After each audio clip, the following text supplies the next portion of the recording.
So here we go with Resell Radio episode number 2. Okay, in this episode, I'm speaking to Retro Ralph. This guy, he started off like many people did by selling his own clothes, and he even told me that when he'd go to Zambia, where his dad is from, that he'd be able to go into charity shops, find legit Ralph Lauren shirts, and buy them for the equivalent of £1. £1. Come back to Depop, flip him for 2030, and that is what showed him that there is money in this business. All right, going from there, he's now 2 years on, I believe. He's got his own Instagram page running, and he's got his own website. Very interesting guy. I hope you enjoy the conversation that we had, and that you can pick up some valuable information. Yeah, so I just saw one of his videos today where he was actually speaking like on like the IGTV thing about how you find a niche and how you sort of focus on your niche, and you guys maybe focus on like three or four brands sometimes. But yeah, I just picked Ralph Lauren and kind of just became a specialist in Ralph Lauren items. And what he was saying kind of resonated with a lot of stuff that I do, where it's like just from sticking to that one brand and that one little niche area, I just learned so much about Ralph Lauren items. And every time if I was in a charity shop or I don't know, people were trying to sell me things, I knew the exact value of like how much an item is and how much I could sell it for. So yeah, then it just started from there, and then I got like more and more specialist and like more and more niche into Ralph Lauren and finding like these special items. And then, as I was saying, people started to like come to me, so they would just want to sell some of their clothes in their cupboard or whatever, and they didn't want to put it on Depop or something like that, so they just message me on Instagram and be like, would you like to buy this? And then I'll buy it from them, sell it on, and so it started to work out quite well. Yeah, so how did that come about then when people started just coming to you? Did that just come up out of the blue or? Yeah, well, so sometimes as well, it would be people who had just started like a Depop shop, and then maybe they've bought like a whole bunch of stock or something from a wholesaler, and they have a couple of Ralph Lauren items, and it's kind of hard for them to shift it and sell it because they don't have that good, or that they don't have necessarily the marketing skills or something like that. So they'd message me on Instagram or Depop and just say, mate, would you be interested in some of these pieces? Like, list them for me. And then, yeah, then I started to list them or buy them from people. And then, because of my like target market is so specialized in Ralph Lauren, people are looking at my page, they only want Ralph Lauren items, and then it's like they just sell so much quicker. Yeah. You got, if they're interested in Ralphie, they're going to be following you. So anything that you can put up, it's a bit easier for you to shift them along, isn't it? And what about you, mate? Well, so we started off doing this maybe like 2.5, 3 years ago. We just decided that we always wanted to run some sort of business. So one of the people that we knew in the year above us at school, he was selling stuff on Depop, and we just thought that we could do it better than him, basically. And going, and we just bought, what did we buy? We bought a North Face windbreaker for like £28, and we knew that they sold for like £110, £90 in the shops. We were like, there's definitely money we can make it. And it was just seeing that we could get this one thing, shift it and sell it along for this, and then we're like, right, okay, it's definitely possible. So let's start committing. We are sorry. Yeah, we started and we went into London and went around the charity shops and stuff, but I don't know if it's because of the overheads or whatever it is, but it just doesn't seem to be as much money in the charity shop ones. They just seem to be able to sell things for a much higher price. I don't know if you've seen that yourself. No, 100%. And that's, well, like I say I launched probably only like properly about 3 months ago because of lockdown and everything. So I have a full-time job that I work like during the week. And then obviously I'm having to like go into the office every day, and I was just sitting at home, and I found I could like hand pick and order stuff online as well. So I use different things like eBay, Depop, there's a whole bunch of other platforms like Facebook Marketplace, stuff like that, to source some items. But I could just sit in my office here in my room basically and order stock for the cheapest possible price. And it's not like you're buying it from a charity shop or these other like vintage stores who put their own markup on to cover the rent, and you're basically just buying it from a person who's selling it out of their house. So you can get it for like a lot cheaper. Definitely. I think that's the biggest thing, because like how you started and how I think a lot of Depop people start is they go to their wardrobe, pick out a few things that they don't wear and try and sell it on for a bit, and then they realize, okay, what if I've sold it for this much? What if this here and sold it on? And so when you can get to the people instead of the stores, then yeah, that's when you can really make some money, because the people just want to get rid of it. The stores want to make some money on it. Exactly, and that's kind of where I think Depop is blurring the lines at the moment, where I don't know, they don't like, there's a lot of people there's a lot of stores. So someone like you and myself who are actual stores. And then there's also just the everyday person, like how I started, where I was just selling clothes out of my bedroom. And there's not really a clear distinction on Depop, other than if you take really good photos or something like that. So on the platform itself, it's kind of mixed with everyone. It's quite messy, I think, how it's not like a clear distinction between shops and then just like an ordinary person who's selling it out of their bedroom. What do you think about that? Do you like that? Or I really don't. And that's kind of, so I know you guys sell a lot on Depop, and I started obviously selling on Depop, but like firstly they hit you with a 10% fee. And I was just like, hang on, there's something wrong here. Like I don't want to be paying 10% to Depop every time I sell an item, because like it's fine maybe if you're selling things for like 30 or 40 pounds, or like maybe 20 quid, and it's a couple of pounds going here or there. But when you selling, like there's some of the polar bear jumpers or snow beach or stuff like that, that's going north of like 200 or almost 300 quid.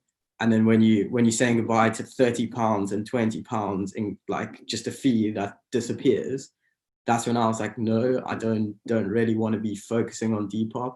That's why I don't think you should put all of your eggs in one basket. Like, even if you're a Depop seller, definitely diversify out and find some other channels to sell. So like there's Instagram, and then I built like my own website, which is the Retro Ralph website. And then, I've seen this. You seem I'm quite interested in that, because you seem quite early to go with the website. I think it's quite confident, quite a bold move. I like it. I'm interested to hear how that's going, the website. So I probably do about 80% of my sales on my website. And really? And there you're not paying the 10% fee to Depop. So like Depop might bring you and generate the traffic, and it's kind of like free marketing maybe, where it gets people onto your platform. But then it just wasn't sitting quite right with me. Like how does Depop justify that 10%? Like they don't really do much with that 10%. It's not like they're saving the environment. It's not like they're bringing amazing features to your shop. It's not like they're supporting like small businesses, or well, let me rephrase that. They do support small businesses, but like for me personally as a small business, they're not like giving me special features or giving me like access to stuff like that. So I just thought, let me take that money that I would be spending on Depop fees and put it into something else. Because if you add up your Depop fees at the end of the month, it's a scary number when you're doing like 3 or 4 or 5K like revenue through your Depop shop. So how much does it cost to set up a website, like pay the monthly fees for that? And it works out a lot cheaper than selling everything through Depop. So that's good. I'm glad it's working for you. So how do you get people to your website then? How do you show it off? So then that's where the Instagram account came into play, where it's like, just, I don't know, Retro Ralph's motto is, we like the finer things in life, the planet, and a bargain. So my Instagram account is like showing the finer things in life, and it's almost like, I'd say, a healthy medium between selling clothes, but then also having like just a cool bunch of pictures to look at, like some lifestyle photos, like nice place to go on holiday, good looking girls, good looking guys, whatever. So then people kind of see that Instagram content, they like it, and then every now and then I slip in a bit of like Ralph content, and then people are like, oh, cool, this is really cool and it's really cheap. Let me go and have their website and buy stuff. So the Instagram website builds traction, but then there's definitely some people that come from Depop, and then I almost just redirect them to my website in a way. Mm-hmm. But yeah, it's easier said than done, because it kind of goes against Depop's guidelines, and I kind of recommend that people don't do that, because you can get your shop shut down pretty quickly or quite easily if you taking traffic off of the Depop sort of platform, because they obviously don't want to lose that 10%. So it's take to lose your whole store. So I'm guessing Exactly. you have your Instagram link in your Depop, hoping that people come to there, can see a few more pictures, and then you're selling them sort of like the lifestyle on the Instagram. You're seeing like, okay, I like this life. And I'm interested, when you show them your clothes and that, are you doing it, so say like you're on a beach in a nice place and you got someone with like a button down Ralph shirt on, or are you actually like showing them, I'm a store, I sell clothes and you can get them cheap sort of? Yeah, so the second option, well, actually maybe a bit of both, but more the second option. So like I'll literally post photos of my own clothes and then show people. So like I think it's kind of, that's why, going back to like the niche of what Ethan was speaking about, where it's like people have gotten very niche into my Ralph Lauren clothes. So it's like quarter zips and stuff like that. It's like almost a standard in every single kid, I think, almost has like a quarter zip in their cupboard. And it's like, you can get a cheap quarter zip so that they don't have to go to like Harvey Nichols and pay 120 quid for a quarter zip. Mine are basically brand new. They almost look the same as Harvey Nichols, like whatever. Yeah. So people see it and they're like, actually, I want one of those. I don't want to pay 120 quid for it. Let me just get it from your shop for cheaper. Yeah. So is that things that you worry about as well? Because that's what we don't like to sell things that have like marks, stains, any kind of damage. Because one of the things that one of like our values from the get-go was that secondhand doesn't need the stigma. Like, it's removing that secondhand stigma of clothing. Like, just because someone else has worn it doesn't mean it's got to be all tattered and like some horrible thing that smells like wearing this, and this is in almost like mint condition, and then it wasn't mine. I didn't buy this fresh. I practice what I preach as well. I wear the drip that I sell. So like every single item that goes through my store is checked by me personally to make sure that there's no flaws or anything with it. And I actually did like a little kind of educational piece on my Instagram to show. So I bought a brand new Ralph Lauren shirt, and then I had one of my like secondhand versions next to it to see if people could tell the difference. And there's absolutely no like visible difference between something that you buy brand new from the shop and then something secondhand, which is like from these smaller Depop shops and stuff like that. So yeah, that's video. I'm going to go through your Instagram after this, and I'm going to have a little look for that, because that sounds sick. I'll throw that up on the story for you. Yeah, it's not on my, I should probably put it in my highlights or something. It was from a story a while ago, but okay. It's just definitely, there's a stigma around like secondhand clothes. And even with my own friends, sometimes I feel like I have to educate them a little bit, or they think, oh, secondhand, it's like, it's pretty terrible, you're wearing someone else's clothes. But yeah, when you actually think about the impact and stuff that you're having on the environment just by buying a secondhand item of clothing, like you're benefiting more than just yourself. Yeah. Well, that's very cool. And again, if there's any other stuff I can help, if you have other sellers who want to specialize in a specific brand or something, please like get them to reach out to me, or I'm happy to share my experience. Like for instance, with the wholesalers, like it's very, very hard to find a wholesaler who's willing to give me only Ralph items. So a lot of wholesalers, and quite rightly, like they want to keep their boxes sort of clean and stop people from hand picking all the stuff out of it. So it's tough to like go around and build those relationships and then get exactly what you need. And yeah, that experience, it didn't come like easily. It's just from like speaking to a whole bunch of different people, finding the person who works for you, and like meeting with them, building those relationships and stuff. So you've managed to find someone who will give you just Ralph at wholesale price. yeah.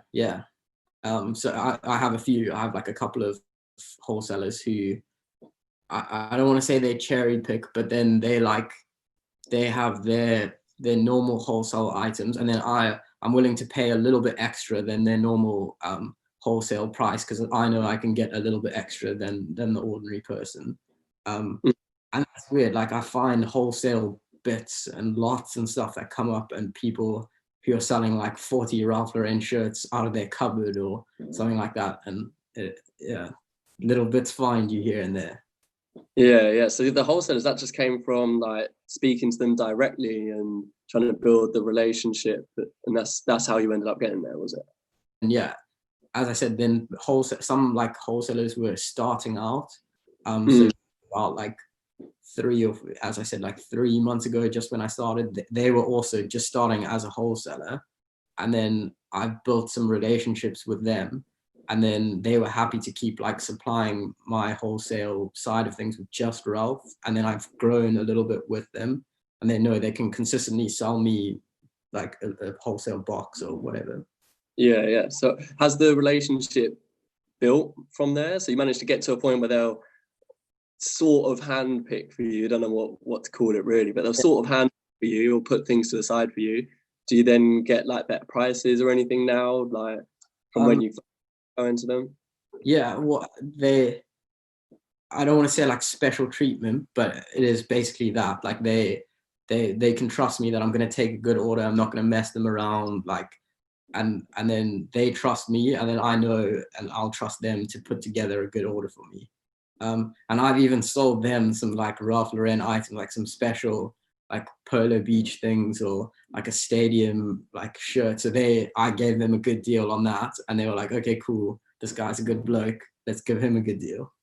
Yeah. So did you do that first then? You went off your own back to sort of be like, here, I'll get you a deal on this. Yeah, well, it was a sort of thing where the wholesaler guy reached out to me, and he was like, oh, that's a really cool shirt. And I said, well, you're sorting me out, I'll sort you out. Like, here we go. Yeah, exactly. That's I think a lot of people forget that, right? It's people at the end of the day. 150%. Yeah, it's people, and that the world runs on people. Yeah, so even when you're talking to people in Depop and you're selling, if you can, or even when you're buying, if you can just connect with them as a person, make them laugh or something, you are way more likely to get the deal you want. You are way more likely to get the item you want. I think a lot of people go into it thinking it's very business, but it's not. It's not. You have to enjoy it a little bit, and that's what's like going back to what I said with the customers. I have fun with it. Like if someone messages me, I'm not like, oh fuck, there's another work thing that I have to deal with. It's like something cool. It's like I get a bit of a rush out of it when someone's going to buy something. So I make sure I close the deal, and I'm willing to drop my price as well to, like, I know I'm making money already, so I'm willing to drop my price a little bit and then make them feel like they've got this amazing deal. And I think that's one of the cool things about selling. And I don't know if you've seen on my website, I've got like a live chat thing. So it's not the same as if you're buying on I don't know, like Boohoo or ASOS or something, just kind of mindlessly scrolling. On my website, people can scroll, they see an item they like, they want to negotiate the price a little bit. There's still that chat functionality to just message me directly and say, hey mates, like, what's the size on this? How does it come up? Would you take a little bit less? And I think that like that personal customer relationship, people love that and makes them keep coming back. Definitely. Yeah, that's a nice little addition that you almost can't get. As a small business, you have that upper hand on the big businesses, that you can't go and speak to the person at ASOS who's got all of this stuff, because he's waiting for it to be on the website every day. Whereas as a small business, when you're in control of everything, you can have those genuine one-to-one conversations. And it's been really good to speak to you. Got some nice little like nuggets there and stuff. But really good to hear what you're doing. I'd love to have another chat in a month or two and see where your business is going, where it's taking you. Definitely. And as I said, please feel free to reach out to me, like if there's any other questions or other people want to like chat to me or something like that, I'm more than happy to help out. And yeah, if you guys need any help with setting up your websites or getting involved in other stuff like that, I'm here. Yeah, man, we'll definitely be in touch. We'll keep messaging, and I'll need another proper catch up with you down the line. But yeah, especially if we get anyone messaging us and they're wanting to do Ralph or anything, I'm just gonna tell them you got to go over to Retro Ralph. He's your guy. Oh, legend. Thanks, mate. So there you have it. There is Retro Ralph, and all of his links are going to be in the description below. So make sure you go and check him out. Now, what you got from this conversation was just the highlights, because we actually ended up having a very long conversation. So a couple of things you missed out on was just his real push and care for the environment and what secondhand clothes is doing for that. He also shared some fairly strong views on Depop and the support that they give to their top sellers and how he feels he can do better. And in a couple of months, he is hoping to get this project that he has going into a place where he's got his own marketplace. He's already got people coming to him to help sell their Ralphie. He's hoping to expand this. All right. Now, what I hope you did pick up from the conversation from Ralph Retro's experience is how he owned a niche and it helped him, about his views on the website and how that can benefit your business, and also how he built a relationship with a wholesaler to get a deal that was not available before. These are all very, very important things and things that you can take into your business to improve it. All right. Now, I'm not going to do this typical YouTube thing of like, comment, and subscribe. Do it if you want to do it. If we're providing value to you, subscribe so you see more of our videos. If we're not, leave us a comment. Let us know what's going on. All right. We've got an Instagram. We've got a Twitter. We're expanding. We're making all of these things to help you out to make reselling easier and better. So let us know how it's going.